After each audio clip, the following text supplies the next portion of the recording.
Bonjour Monseigneur. Bonjour Eugénie et bonjour à tous nos amis qui vont nous suivre et nous écouter sur ce podcast. Ça faisait quelque temps déjà que nous n'avions pas eu la joie de nous retrouver.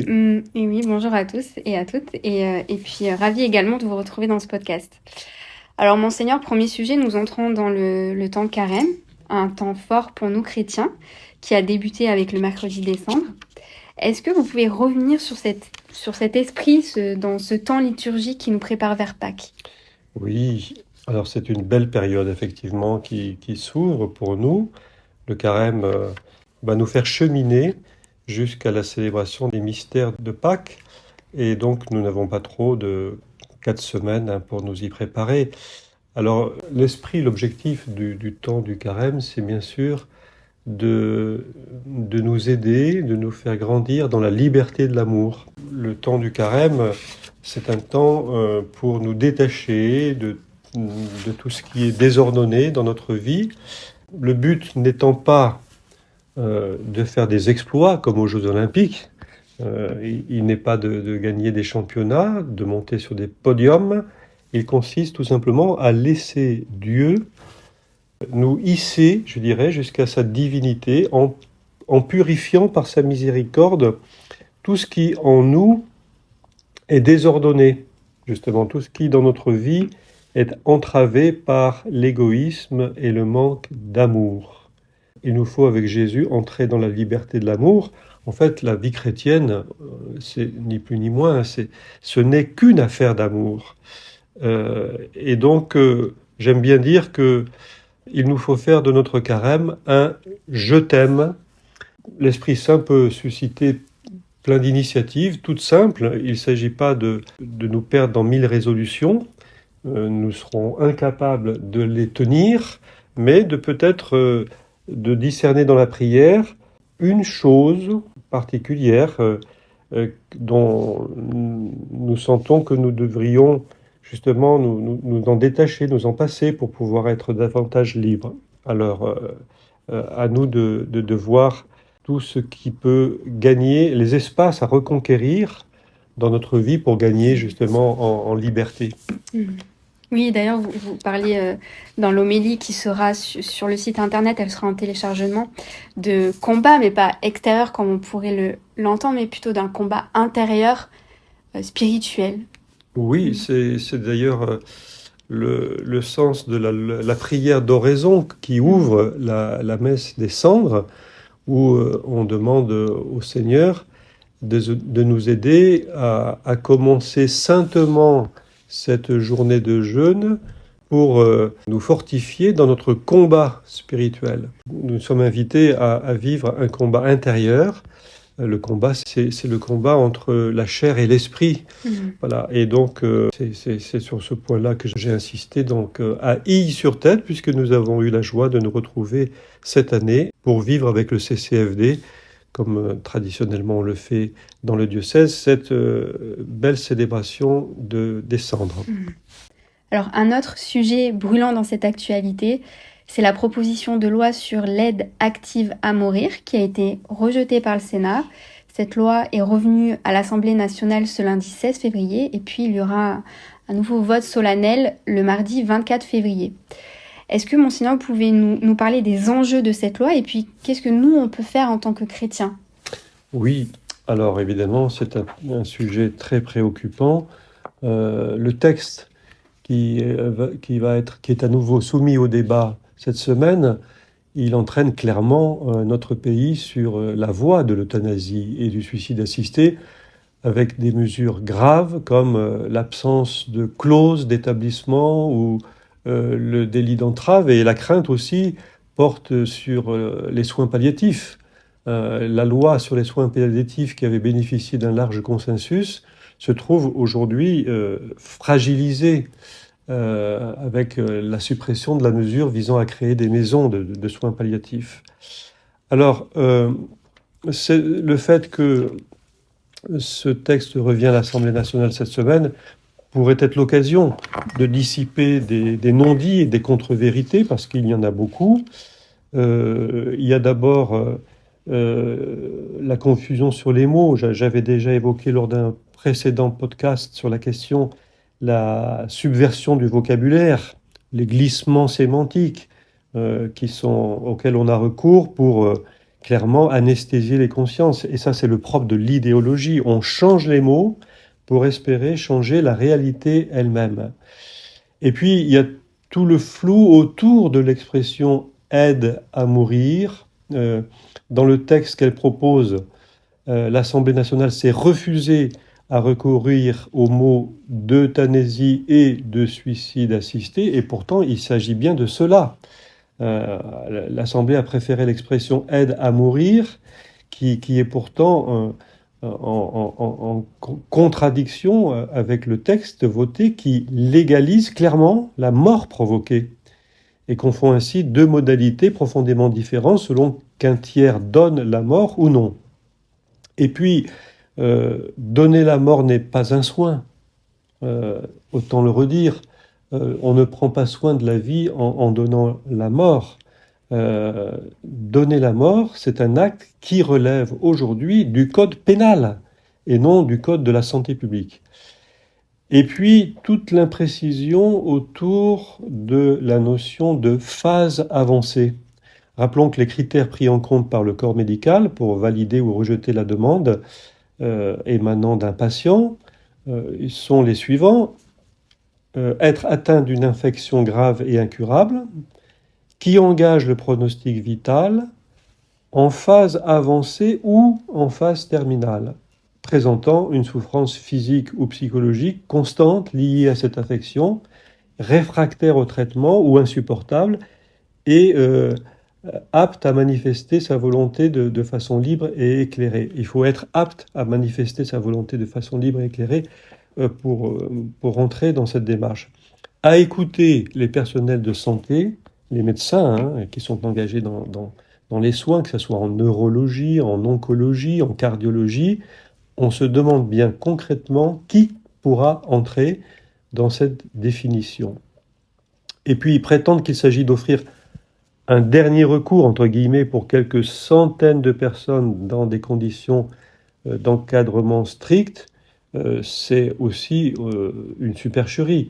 Récemment, la Société française d'accompagnement et de soins palliatifs a estimé à 1 million le nombre de malades en stade avancé qui pourraient être directement concernés par l'application de cette loi. 1 million, 450 000 à peu près atteints d'un cancer métastatique, 7 500 de la maladie de Charcot, 500 000 autres souffrant d'insuffisance cardiaque. Autant dire que cela ne concerne pas quelques situations rares ou exceptionnelles. Alors si c'est le choix politique qui est fait, eh bien il faut l'assumer. Si on se tourne vers les autres pays qui ont déjà engagé ces lois depuis quelques années, en Belgique, aux Pays-Bas ou au Canada, on voit bien que le nombre de pratiques euthanasiques a littéralement explosé en quelques années. Et puis, on parle aussi d'encadrer ces lois avec des garde-fous, mais on sait très bien par expérience que les garde-fous qu'on prétend mettre pour encadrer des pratiques, ils volent en éclats, ils sont extrêmement fragiles. Pour exemple, la loi canadienne votée en 2016 n'exige plus depuis 2021 que le pronostic vital de la personne soit engagé. C'est pas un détail. Et en 2027, toujours au Canada, elle étendra l'euthanasie aux malades mentaux. Quant à la loi belge de 2002, elle a elle-même évolué pour autoriser en 2014 l'euthanasie sur les mineurs. Vous vous rendez compte ? Voilà. Dès lors que l'interdit fondateur de donner la mort se trouve transgressé, tous les cadres voleront en éclats. Et donc c'est l'inquiétude, bien sûr, qui est suscité autour de ce projet de loi. S'il est adopté chez nous en France, encore une fois, il portera un coup fatal au développement des soins palliatifs. Et on peut craindre surtout que cette législation ne soit la réponse sournoise au déficit de l'offre de soins et à la crise de notre système de santé. Et c'est ce qui a justifié le souci de la Conférence des évêques de France de prier très fort pour cette intention dans cette neuvaine de prière qui est déjà à suivre chaque jour sur notre site diocésain. Et puis le 20 février pour vendredi, une journée de jeûne et de prière pour le respect de la vie. Voilà, j'espère que nous serons nombreux à pouvoir nous y associer. Alors pour terminer ce podcast, parlons peut-être de l'appel décisif, Monseigneur, qui a lieu quand même ce week-end, samedi donc pour les ados et puis dimanche pour les adultes. Oui, c'est une grande joie pour nous, bien sûr. Un peu plus de 160 catéchumènes pour les Pyrénées-Orientales cette année. Voilà, nous voyons bien que la progression se confirme, l'augmentation du nombre des catéchumènes se confirme, et c'est une grande joie. Et puis en même temps, bien sûr, pour nous, une exigence, un défi à relever. Alors, peut-être qu'on peut rappeler que dans ces demandes de baptême, elles émanent de familles, de personnes. 60% d'entre eux, ces candidats, ont grandi dans une famille qui présente un arrière-plan culturel chrétien, on pourrait dire, mais où la transmission religieuse ne s'est pas faite. Alors c'est un phénomène qui est fréquent depuis les années 70. Et quand on lit les lettres, qui sont magnifiques, on voit que la démarche, ça a été engagé souvent par l'intermédiaire de grands-parents. Les grands-parents, en particulier de la grand-mère, c'est beau parce que voilà, on voit que la belle influence spirituelle que des grands-parents peuvent avoir, c'est pas anodin. Et surtout, ça permet aux candidats de se relier d'une certaine manière à une lignée, de s'ancrer voilà, d'une façon concrète dans un lignage. On peut rappeler que 35% à peu près des convertis viennent d'un milieu athée ou agnostique. Et puis en France, d'une façon globale, 5% viennent de la culture musulmane. Et c'est souvent l'entourage amical qui joue un rôle clé comme élément déclencheur. Alors, ce qu'on peut rajouter aussi dans les raisons qui motivent cette démarche, il y a une très forte quête de sens et d'espérance. On le sait bien, dans un monde qui perd ses repères, un monde qui est bousculé au niveau national, international, on voit une montée de la violence un peu terrible. Les gens cherchent quelque chose, finalement, qui peut donner du sens à leur vie. Il y a un désir profond de se tourner vers le Christ. Et ainsi, voilà, une nouvelle vie, une nouvelle existence apparaît. Et puis, ce que je relève aussi beaucoup dans les lettres, c'est les épreuves qui sont vécues, les deuils, les maladies, les dépressions. Elles viennent catalyser une démarche de conversion. C'est très beau et c'est très édifiant. Et puis on sent aussi un désir d'appartenance à une communauté. Il se manifeste ce désir particulièrement chez les jeunes générations qui, comme je le disais, sont davantage en quête d'identité et de racines. Alors tout ça veut dire que 160 catéchumènes, peut-être un peu plus, cette année dans notre diocèse, c'est vraiment un motif de joie, d'action de grâce, mais c'est aussi un sérieux défi qui nous est adressé.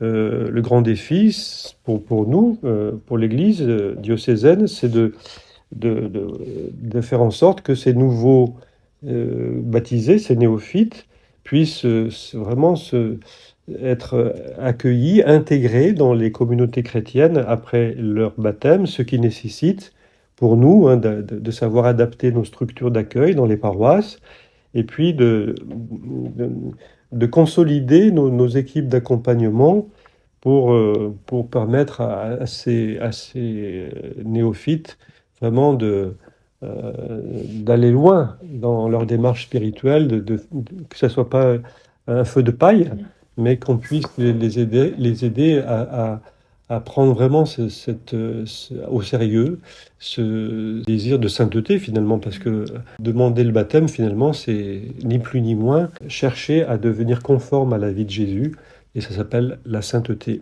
Alors prions très fort pour nos catéchumènes qui vont être appelés samedi après-midi pour les adolescents, ici à la chapelle Jean-Paul II, au parc du Cup, et dimanche à 16h à l'église Saint-Martin de Perpignan pour les adultes. Prions pour eux. Merci beaucoup, Monseigneur, pour ce podcast. Merci à vous, Eugénie, et puis beau carême à chacune et chacun de vous. Au revoir. À bientôt, au revoir. Merci de nous avoir écoutés.